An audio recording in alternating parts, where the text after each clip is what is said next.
sommes le 20 juin 2016. Voici les titres de l'actualité.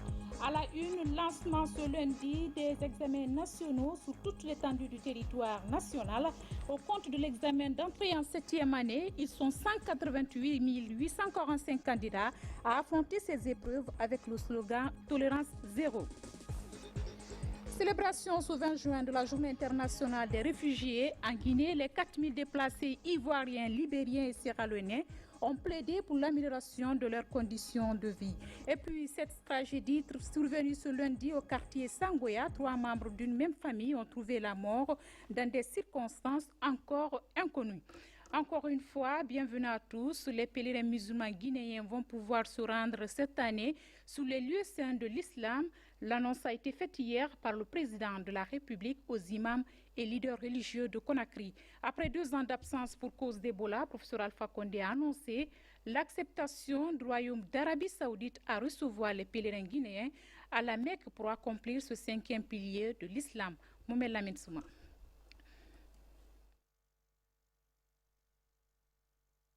La bonne nouvelle, privés du pèlerinage à la Mecque depuis 2 ans pour cause de l'épidémie de la maladie à virus Ebola, les musulmans de Guinée se rendront au pèlerinage à la Mecque cette année 2016. Le président Alpha Condé a annoncé cette bonne nouvelle aux imams et leaders religieux des 33 préfectures du pays et des 5 communes de la capitale réunies au palais Sékou Touré. Imam Fouré Obara Fakari, Ninfera Ibiasi, Poteleri, Bayi Fure, Nangrebola, Abara Wontoro, Ondu Nyefi, Omo Sega Maka. Le chef de l'État a mis l'occasion à profit pour lancer un appel pressant à tous les Guinéens pour l'entente, l'union et la solidarité entre eux.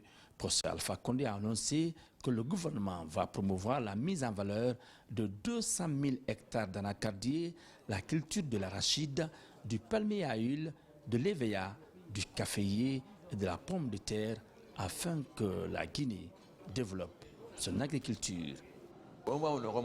La Guinée a kili. Nana Noama, Obinra Mali Hébé, Noama, Koussou Bébé Sifé, 200 000 hectares. Fédéfé Kundara, Han Haute Guinée. Noama Oha Fala Hébé, Nobara Sara, Nobara Rafala, Noa Redma au Tokyo, Oha sous-préfecture. Nous avons Goma, Oha Boki préparé. Il y a 10 hectares préparés, nous avons 10 hectares. Il y a 5 hectares préparés, nous avons 5 hectares. Il y a 20 hectares préparés, nous avons 5 hectares. À nous, femmes, nous avons 5 filles. Ainsi, l'usine Naomi, la Dabola, nous avons 100 000 tonnes d'huile d'arachide. Nous avons 5 filles, nous avons 5 filles. À Sarande, Kabe, nous avons une usine Tifé, Khourisé Radonsé, Ningue, à nous, Troy. Nous avons une usine Nana, à la usine. Son nana, qu'il faut graver on est dans la maison d'abadi. Pour avoir au Maboribe, à côté du bord de mes halans. Au manga au bord de la fin. Le bord de mon c'est à dire à bord de mes bord de la fin. N'a mou fang au royaume. Faut encore au bord de la fin. Ou à bord de Hakarena, il obolira, il a mané à l'Ouali. N'a qu'à les femmes et fangoy. Ce dimanche 19 juin, c'est le 14e jour du mois saint de Ramadan. Une occasion pour le président de la République de partager la rupture de jeûne avec les imams et les leaders religieux de tout le pays. Un acte très apprécié par les leaders religieux. Comme à son habitude, le président Alpha Condé a prodigué de sages et utiles conseils pour la consolidation de la paix et l'unité nationale. Des prières et bénédictions ont été dites pour le progrès et le développement du pays. Et surtout, pour qu'Ebola ne revienne plus jamais en Guinée. Amen. Dossier justice d'abord, cette information qui vient de nous parvenir, comme quoi des poursuites judiciaires sont envisagées contre les éléments du bataillon d'infanterie de Mali suite aux événements douloureux ayant causé de nombreux dommages. C'est le procureur général près la cour d'appel de Conakry qui fait l'annonce dans une déclaration rendue publique ce matin. Moundiou Chérif est au micro de Kerno Younoussaba. Le parquet général près la cour d'appel de Conakry informe l'opinion publique nationale et internationale que suite aux événements graves survenu dans la commune urbaine de Mali du vendredi 17 au samedi 18 juin 2016, affectant sérieusement l'ordre public dans cette ville, il a été décidé d'engager sans délai des poursuites judiciaires conséquentes contre des éléments relevant du bataillon d'infanterie de Mali auxquels sont reprochées des infractions de coups et blessures volontaires, pillage, vol, incendie volontaire et autres. Le procureur de la République près le tribunal de première instance de l'Abbé, dépêché sur les lieux, est arrivé samedi le 18 juin 2016, accompagné d'une équipe d'huissiers de justice. Les enquêtes immédiatement entreprises en vue de saisir les juridictions compétentes se poursuivent sous la direction de ce magistrat. Un dossier à suivre. À propos toujours de justice, ouverture ce lundi à Conakry de la cour d'assises pour mineurs. Ce procès qui concerne les moins de 18 ans va examiner une dizaine de dossiers portant sous les faits de viol, d'assassinat, de meurtre et autres crimes commis. Ces assises sont rendues possibles grâce à l'ONG suisse Terre des Hommes. Kerno Younoussaba pour plus d'informations. Il y a 4 ans qu'une cour d'assises sur mineurs ne s'était pas tenue. Avec la présente session qui s'ouvre à la cour d'appel de Conakry, de nombreux jeunes de moins de 18 ans seront situés sur leur sort. Sur la table du président, une dizaine d'affaires, notamment d'assassinats, de viols, de meurtres, d'incendies et autres infractions d'ordre criminel seront examinées. À la salle d'audience, la cérémonie se tient dans un environnement sobre, mais la tenue du procès réjouit les avocats de la défense. Nous faisons ce qu'on appelle de l'accompagnement judiciaire pour aider les personnes qui n'ont pas les moyens de se payer les frais d'un avocat. Et les mineurs sont les personnes les mieux indiquées à aider parce que c'est des personnes vulnérables. Après l'ouverture solennelle, place aux audiences. D'abord la prestation de serment des civils, appelés jurés, qui font partie de la composition de la cour. Ensuite, la comparution des accusés à la barre. Cette étape se passe hors caméra, comme l'indique la loi. Il n'y a pas de publicité autour des jugements des mineurs. Il faut éviter surtout de stigmatiser des enfants. Les magistrats que vous voyez ici font appel beaucoup plus à leur caractère d'éducateur que de réprimeur. Donc c'est très important. Donc cette cour d'assises va connaître l'audience des mineurs. Donc ne sont permises dans la salle que les parties qui sont concernées, les témoins, les organismes qui s'occupent des questions d'enfance. Le procès va durer 2 semaines avant que la Cour ne se prononce sur la sentence. Le jugement va aider à désengorger les prisons frappées de surpeuplement. Le ministre de l'Enseignement préuniversitaire a donné le coup d'envoi des examens de fin d'année ce matin sur toute l'étendue du territoire national. Ce sont les candidats d'entrée en 7e année qui ont ouvert la valse avec l'épreuve de rédaction. Dans la commune rurale de Kébali, ils sont 314 candidats, dont 154 filles, à affronter ces épreuves au compte de cette session 2016. Amadou Touré, depuis Dalaba. Situé à 42 km de Dalaba, Kébali est le centre choisi cette année par le ministre de l'Enseignement préuniversitaire et de l'alphabétisation pour lancer les examens nationaux.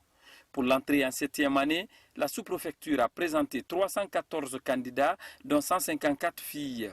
Sur le plan national, ils sont 188 845 candidats, dont 84 807 filles à compétir dans 6 matières. Et c'est par l'épreuve de rédaction que le coup d'envoi a été donné. Au niveau du centre, nous avons recommandé qu'il n'y ait pas de téléphone, pas de calculette, pas de documents. De Kébali, le ministre Dr Ibrahima Kourouma s'est rendu à Dalaba Centre pour lancer la seconde épreuve de la journée. Dans tous les centres visités, on pouvait remarquer le dispositif de lavage de mains et la présence de 2 surveillants par salle. Des dispositions qui rassurent. Le couronnement de l'année scolaire ici, c'est la réussite des examens. Il faut que chacun de nous s'investisse de manière à ce que nous ayons des examens propres dénudés de tout cas d'irrégularité. Après Dalaba, la mission de supervision des examens nationaux session 2016 va s'étendre sur les autres régions du pays. Au même moment, dans les 5 communes de la capitale, les candidats affrontaient les premiers sujets. À Kaloum, cette première journée a été marquée par le calme et la sérénité des candidats. Ici, 1743 candidats, dont 874 filles, sont repartis entre les 6 centres d'examen. Toutes les dispositions sont prises avec le slogan « Tolérance zéro » pour le bon déroulement des épreuves. Francis Collier. 8 heures à Kaloum, les candidats à l'examen de passage en 7e année sont déjà dans les salles. Les surveillants font le tour des tables et donnent les dernières consignes avant l'arrivée des épreuves.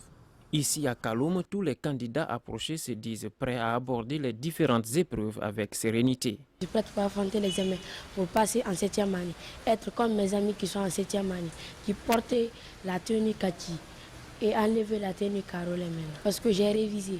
De quitter en classe, je vais à la maison, je me lave, je prends mon cahier, je vais au bord de la mer et je révise. Personne ne me dérange là-bas pour admettre à l'examen. Cette première journée du lancement officiel de l'examen de passage en 7e année a été marquée par des conseils donnés par la délégation officielle. Ce n'est pas vous seuls qui êtes évalués aujourd'hui.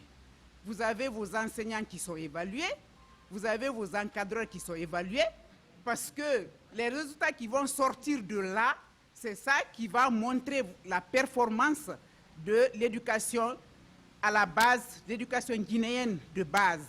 Les centres sont calmes. La sécurisation même des notes, tout est pris en compte, tout est organisé. 1743 candidats, dont 874 filles, ont affronté les épreuves de rédaction et de géographie. Le calme et la sérénité ont caractérisé cette première journée du lancement officiel de l'examen de passage en 7e année au compte de l'année 2016. Parallèlement, le ministre de l'Enseignement technique et de l'Enseignement professionnel, lui aussi, procédait au lancement des épreuves théoriques des examens de sortie des écoles professionnelles. Plus de 18 000 candidats seront évalués pour cette session 2016. Compte rendu signé Komara Moussa. L'école nationale des instituteurs sous une surveillance lundi matin. C'est le début des premières épreuves théoriques de l'examen de sortie session 2016. Plus de 18 000 candidats, dont 8 500 filles, sont concernés par cette évaluation sur l'ensemble du territoire national. Ils seront évalués dans 109 filières. Ce matin, ils ont entamé par l'épreuve des Français. Aujourd'hui, je suis très ravi du sujet qui nous a donné passé. Le sujet pas de l'actualité. Je sais que nous avons rencontré des difficultés pendant les 3 ans de formation. Donc, on a demandé de raconter ce qui nous avait mis les propositions à ce sujet. Ça se passe bien. Le sujet, c'est abordable. C'est compréhensible. Dans la région de Conakry, 6 000 candidats répartis dans 14 centres sont supervisés par 470 cadres du département. La commune de Ratouma a le plus grand centre du pays. De l'école de la Salle, en passant par l'école nationale des instituteurs, l'école nationale des arts et métiers à Lansac, les épreuves sont lancées avec succès. Au moment où nous n'avons pas constaté d'anomalie, et dans la mesure où je suis en contact avec toutes les directions régionales à l'intérieur du pays et qui m'ont fait parvenir les premiers messages, la première épreuve est lancée avec succès et tout se passe dans de très bonnes conditions. Nous devons rester dans l'esprit qui imprime la lancée de l'enseignement technique depuis maintenant 3 à 4 ans, à savoir rigueur, tolérance zéro et surtout confiance en la majorité des acteurs de ce secteur-là. La preuve en est que le sujet d'aujourd'hui porte sur le CV, la lettre de motivation. C'est bien qu'on est en train de les préparer à l'insertion sur le marché du travail. Dès lundi prochain, ces candidats aborderont les épreuves pratiques. Les élèves des écoles nationales de l'agriculture et de l'élevage ENAE seront évalués au mois de décembre. Bonne chance à tous ces candidats. Le Premier ministre a reçu ce matin au Palais de la Colombe la Ligue guinéenne des secrétaires. En toile de fond, l'organisation en 2019 des travaux de la FASAD entendait la Fédération africaine des secrétaires assistants et attachés de direction. Mamadi Youla rassure déjà de la volonté de son gouvernement pour la bonne tenue de cet événement. Hadi Kamara, bureau de presse de la primature. L'efficacité dans les services administratifs ou financiers passe nécessairement aussi par les secrétaires, surtout à travers une formation adéquate. C'est pourquoi ce matin, les membres du bureau exécutif de la Ligue guinéenne des secrétaires ont tenu à expliquer au Premier ministre Mamadi Youla les forces et les faiblesses de cette corporation tout en fixant leur ambition. On s'est associé pour la formation et le perfectionnement de nos membres, puisque j'ai constaté il y a 25 ans que la formation basique était un peu ratée en Guinée. Pour qu'une secrétaire soit en mesure de parler correctement français, qu'elle soit en mesure de faire le travail pour lequel elle est payée, il faudrait qu'elle sache parler français. Et pour ça, il faut la formation et le perfectionnement, et en français et en anglais. Le renforcement des capacités des secrétaires est indispensable en ce sens qu'elle constitue le maillon fort dans la chaîne de fonctionnement d'un service. Le rôle d'une secrétaire est primordial. Il n'y a aucun responsable d'un certain niveau qui n'est pas de secrétaire. Ça veut dire que c'est important. On ne peut pas diriger un cabinet, un service important, sans avoir quelqu'un qui s'occupe d'un certain nombre de choses, donc de la documentation, du courrier, de l'organisation des agendas et d'un certain nombre de choses. Donc c'est un rôle qui est important. Donc je vous assure que pour nous, il n'y a pas de petite secrétaire, je vous assure. Et que tout ce que vous faites est tout aussi important que le travail du patron. Créée le 20 février 1991, la Ligue guinéenne des secrétaires compte aujourd'hui 5500 membres à travers le pays. Elle assure la formation des secrétaires en technique de l'expression. À cela, il faut ajouter la bonne tenue et la diligence des dossiers, le tout dans la discrétion, la sagesse, la courtoisie et la responsabilité. En déplacement, le ministre du Budget est en tournée à l'intérieur du pays pour rencontrer les structures déconcentrées relevant de sa juridiction. Objectif est expliquer la vision de son département en matière de mobilisation des recettes. Les préfectures de Boké et Koundara ont constitué la première étape de cette visite. Mamadi Gassama sur les traces de la mission. À toute première sortie à l'intérieur du pays, le ministre du Budget entame sa tournée de sensibilisation par la région de Boké. Devant les représentants issus de l'administration douanière, des opérateurs économiques et des impôts, Mohamed Doumbouya expose sur les réformes engagées en matière de recouvrement des recettes. Nous avons constaté malheureusement qu'il y avait beaucoup de déperditions le long en fait, de la chaîne de perception. Donc notre visite sur le terrain, c'est juste pour écouter et voir ce qui s'y passe effectivement et voir dans quelle mesure on peut drainer de façon sécurisée les ressources publiques pour pouvoir développer le programme de développement du président de la République. Les défis sont énormes et les autorités douanières entendent atteindre les objectifs qui leur sont assignés. Pour y parvenir, 5 axes prioritaires sont définis. Le développement du leadership, il y a également la lutte contre la fraude, il y a le développement de la communication et de la nouvelle technologie, il y a le développement du partenariat avec le secteur privé. Donc, tous ces axes sont déclinés en action. La préfecture de Koundara est un des poumons économiques du pays. Ici, contrairement aux années 2013, les recettes douanières connaissent une baisse considérable. Cette contre-performance s'explique par plusieurs facteurs. Avant l'arrivée de l'Ebola, on variait entre 7 à 8 milliards par mois. Quand Ebola est venu, ça a cassé nos rythmes. Mais maintenant, la route est complètement dégradée. C'est beaucoup, ça se joue maintenant. Si les dispositions ne sont pas prises d'ici un mois, au mois de juillet, la route sera complètement coupée. Du poste de contrôle de Sambaïlo, qui fait frontière avec le Sénégal, jusqu'à Boundoufourdou, en passant par celle de Misra, Mohamed Doumbouya a exhorté les services de sécurité à beaucoup plus de vigilance le long des frontières, mais aussi au renforcement de la cohabitation pacifique entre la population et les forces de sécurité. Pendant ce temps, les travailleurs du ministère de l'Économie et des Finances ainsi que du ministère du Budget étaient en colère ce matin, une grogne qui a perturbé le boulot dans ces deux départements. Leurs réclamations portent sur le renouvellement de 2 bus qui servent à leur transport. L'humanité a célébré aujourd'hui, 20 juin, la journée internationale des réfugiés. En Guinée, cette commémoration s'est déroulée sous le thème « Rêve et espoir pour un meilleur avenir ». Les réfugiés ivoiriens, libériens, sierra-léonais vivant en Guinée ont mis l'occasion à profit pour exposer leurs difficultés. Saint-Martin, Tolnon.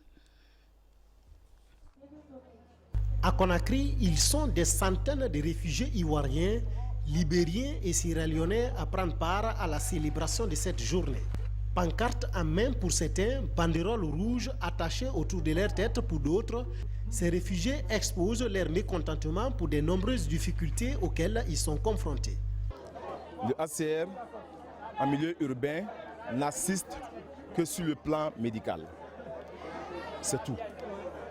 Alors donc, compte tenu de cette souffrance, on a toujours demandé au HCR de nous aider autrement. Parce que le bureau n'a pas assez de fonds pour porter assistance aux réfugiés. Alors, la solution c'est quoi? C'est de réinstaller les réfugiés. Outre les réfugiés, cette journée rassemble également les demandeurs d'asile, les déplacés de guerre et des catastrophes naturelles. Face aux difficultés exprimées par ces réfugiés, le Haut Commissariat des réfugiés HCR promet de s'investir en vue de trouver une solution pérenne. Je comprends parfaitement le choix des réfugiés de dire qu'ils considèrent que la réinstallation est l'une des meilleures options pour eux. Mais encore une fois, comme je l'ai dit ici, comme je l'ai toujours dit, ça répond à un certain nombre de critères, notamment avec les pays qui reçoivent les réinstallés. Et tous ceux qui vont vérifier ces critères ont certainement la chance de pouvoir être réinstallés dans les pays d'accueil. Selon le HCR, la Guinée a accueilli plus d'1 million de réfugiés venus de ses pays voisins depuis 1990, date du déclenchement de la guerre du Libéria. Malgré le retour à la paix dans ces pays, plus de 4000 réfugiés vivent encore en Guinée. C'était plutôt un reportage de Sa Amara Tolno. Au pays de l'Oncle Sam s'est tenue la 9e conférence sous la Convention relative aux droits des personnes à mobilité réduite. Ces travaux ont mobilisé au siège des Nations Unies des représentants d'ONG, d'institutions et les 158 États signataires de cet instrument de défense et de promotion des droits de ces personnes à mobilité réduite. Le but est de traduire les engagements pris il y a 2 ans en actes concrets. Le compte-rendu est de Fatmata Samoura. La Convention relative aux droits des personnes handicapées est l'objet d'études approfondies à New York. L'exercice vise à mesurer les avancées réalisées dans la mise en œuvre de cet instrument de défense et de promotion des droits des personnes handicapées. Aussi, appeler les États partis à traduire leurs engagements en actes concrets. En Guinée, la politique nationale de protection sociale repose essentiellement sur la législation nationale. C'est pourquoi le gouvernement, outre la mise en place prochaine d'un mécanisme de suivi de l'application de la Convention, s'active à l'adoption et à la promulgation de la loi portant protection et promotion des personnes handicapées. Ceci aura pour résultat immédiat de contribuer à une meilleure visibilité des personnes handicapées du pays et à la jouissance effective de leurs droits humains fondamentaux sur tous les plans. Adoptée en 2006, la Convention relative aux droits des personnes handicapées énonce la pleine jouissance des droits humains fondamentaux par les personnes handicapées et leur participation active à la vie sociopolitique, économique et culturelle.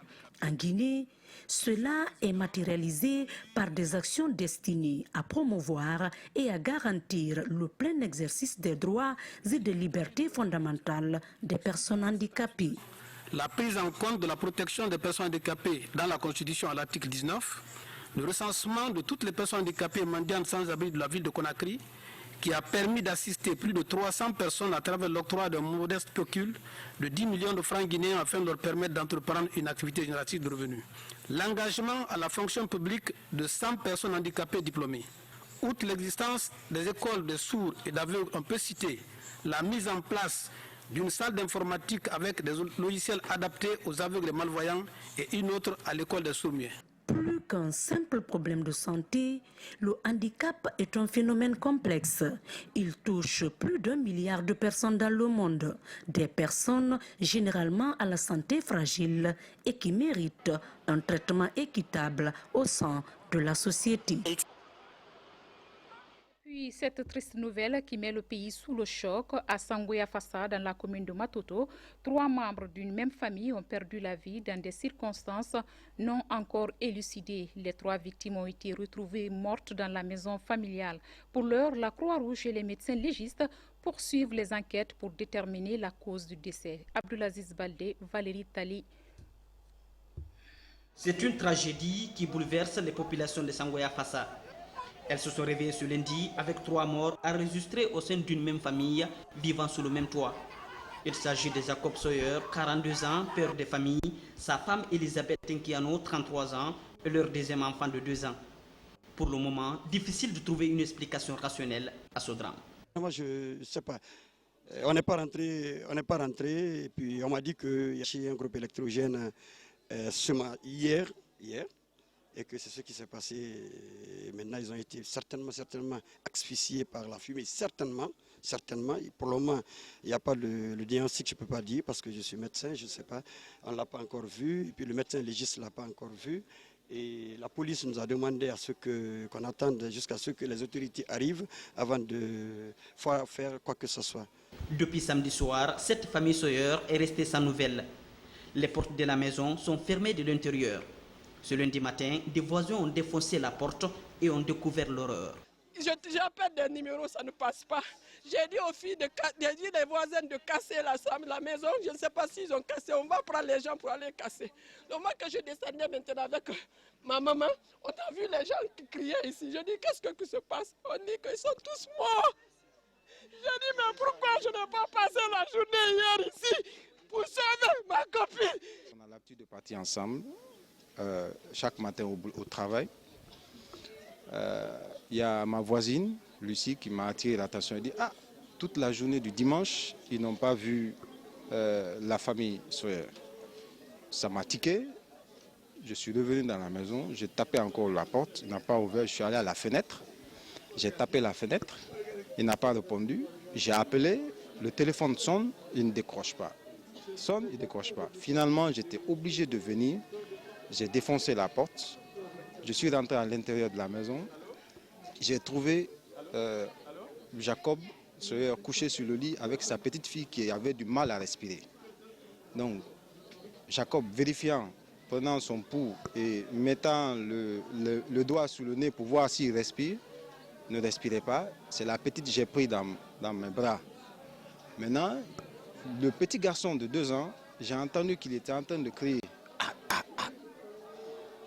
Il m'a dirigé, je suis parti, j'ai pris le petit garçon avec moi, dans l'autre main encore. En sortant, le petit garçon a lâché. C'est lui-même qui est couché au salon comme ça à terre. Je l'ai déposé, j'ai essayé de faire un massage cardiaque, ça n'a pas réussi. J'ai pris la petite, je suis parti à l'hôpital. Sur les lieux de cette découverte macabre, quelques indices troublants. Un plat de riz, des traces de sang sur une traînée de vomissures. Pour l'instant, seule une fille de 4 ans, l'aînée de Jacob, a par miracle échappé et qui se trouve sous soins dans une clinique de Conakry. Vraiment une tragédie difficile à supporter. Et pour être complet sur ce dossier, la seule fille de 4 ans qui a survécu à ce drame se trouve sous soins intensifs dans une clinique à Kalomo. Pour comprendre ce qui s'est réellement passé dans cette maison mortuaire, nous allons suivre son médecin traitant. Il est au micro de Abraham Christophe Conté.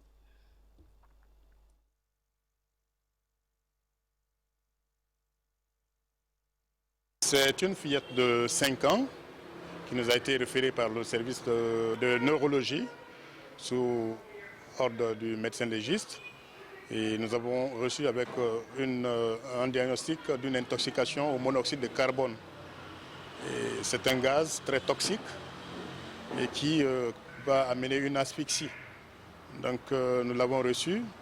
Maintenant, à l'heure où je vous parle, la fillette est aux soins intensifs. Et elle est sous oxygène et nous sommes en train de nous battre pour la sortir de son état. mais quand même maintenant son état elle est relativement stable. Selon ce que nous avons reçu du médecin légiste, ce serait probablement un accident domestique, c'est-à-dire que c'est un groupe électrogène qui aurait été allumé dans une enceinte close, ce qui va donc produire du monoxyde de carbone. Bon, mais ça c'est selon. Donc nous on ne peut pas vraiment le confirmer maintenant, mais c'est selon les informations que nous avons reçues par le médecin légiste.